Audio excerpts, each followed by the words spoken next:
Untuk yang jelas output kegiatan ini kami sebagai laporan juga kepada Bapak Direktur dan Bapak Kepala Balai bahwa semua peserta akan membawa pulang dokumen KTSP yang disusun selama kegiatan ini.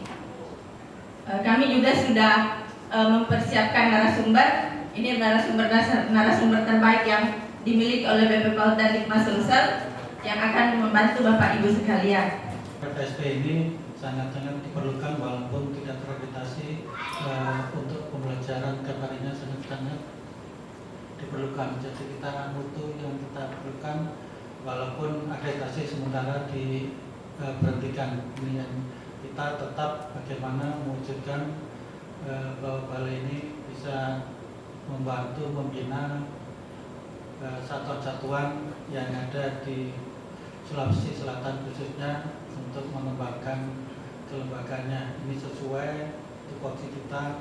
Selain pengembangan program, kita peningkatan mutu satuan-satuan yang ada di wilayah kerja kita. Tidak akan mungkin satuan PAUD itu mencapai 8 standar nasional semuanya.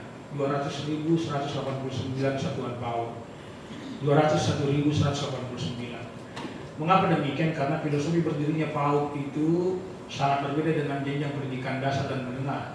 PAUD itu tahun 2000 ketika dia berdiri dibangun di atas partisipasi masyarakat. Sehingga kalau kita lihat sekarang 98,1% lembaga PAUD itu adalah milik masyarakat. Hanya 1,9% yang milik pemerintah.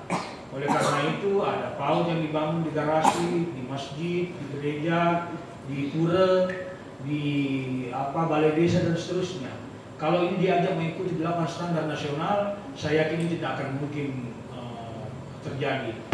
Satu misalnya standar sarana dan prasarana disebutkan bahwa Sarpras TK itu minimal 3 meter persegi per anak. Oleh karena itu kalau ada satu rombongan belajar di mana diisi oleh 15 anak atau katakanlah 20 anak, maka 3 meter kali 20 berarti sebuah rombongan belajar harus sebuah satuan PAUD harus menyediakan kurang lebih 60 meter persegi untuk setiap rombongan belajar. Pertanyaannya adalah di mana kita bisa mendapatkan satuan PAUD yang luas ruangannya 60 meter persegi. Ya, misalnya social, emosional, kemudian executive function, kemudian fisik motorik. Hanya itu yang penting bagi mereka. Di kurikulum Jepang itu hanya itu yang dipelajari. Ya, tadi sosial emosional, kemudian fisik motorik, dan yang satu adalah executive function atau fungsi eksekusi.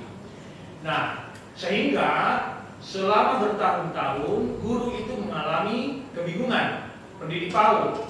Kalau ingin termasuk akreditasinya sebenarnya, kalau ingin mencapai standar nasional maka dia harus melakukan penilaian portofolio berdasarkan aspek perkembangan, ya kan? Tapi kalau ingin mencapai kurikulum maka dia harus berdasarkan muatan kompetensi inti dan kompetensi dasar. Nah, oleh karena itu maka tahun ini kita akan menghilangkan itu. Sehingga bergabungnya PAUD ke Dikdasmen itu banyak-banyak dalam rangka menyambungkan antara PAUD dengan SD. Nah, sehingga nanti tidak ada lagi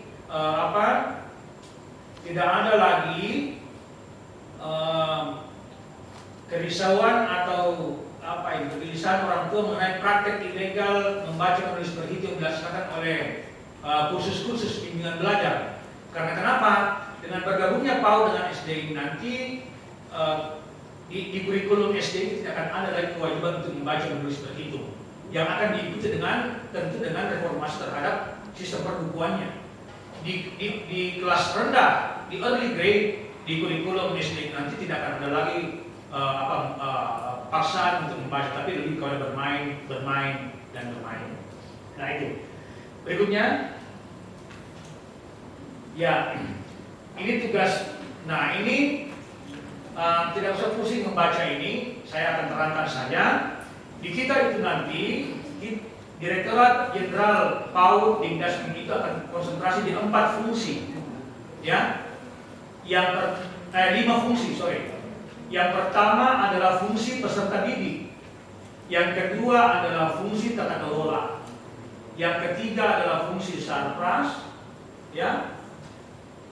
Yang keempat adalah fungsi penilaian, dan yang kelima adalah fungsi pendidikan khusus dan layanan khusus. Itu 5 fungsi yang akan menjadi core bisnis dari Direktorat Jenderal PAUD Dikdasmen. Nah, apa bedanya dengan kemarin? Bedanya hanya satu. Dulu kita mengelola kurikulum. Sekarang kurikulum dipindahkan ke pusat kurikulum dan perbukuan. Literasi dasar peserta didik ini juga penting. Kita kan sebagai guru PAUD itu harus memikirkan seperti ini, bahwa anak itu tidak akan hidup di era kita, ya. Misalnya kita ngajar dia sekarang, kan dia hanya ada di kita kurang lebih 2 tahun. Kemudian dia akan tumbuh dewasa di era yang lebih sulit, di era yang lebih kompetitif. Sehingga kalau guru PAUD mengajar anak itu harus membayangkan masa itu. Kalau guru PAUD hanya membayangkan masa itu, maka anak itu mengalami kerugian yang sangat besar.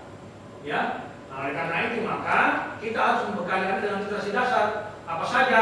Yang pertama, misalnya mengenai masalah coding bagi pendidikan anak usia dini. Ini juga penting.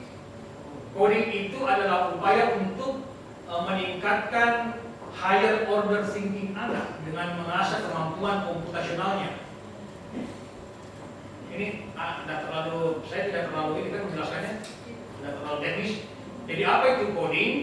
Coding itu adalah upaya untuk meningkatkan higher order thinking anak melalui mengasah computational thinking. Computational thinking itu adalah kemampuan untuk menciptakan langkah, menciptakan sequence yang kemudian memberikan hasil. Ya, misalnya bagaimana air ini supaya bisa berpindah dari botol ke dalam mulut saya, ya kan? Ada beberapa cara.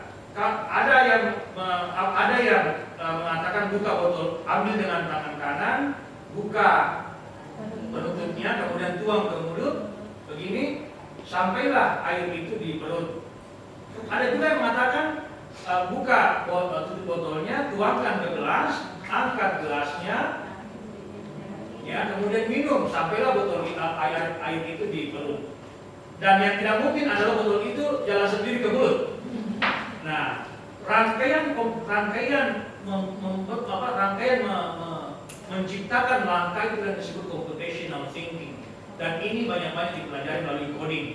Yang kedua, misalnya social and financial literacy itu juga penting supaya anak melek pendidikan finansial dan sosial sejak awal. Nah, yang ketiga misalnya disaster literacy. Ini negara kita kan ada banyak sekali bencana, sehingga kita harus memberikan anak kita resiliensi terhadap bencana, kekuatan terhadap ketahanan terhadap bencana. Maka pendidikan kebencanaan sejak usia dini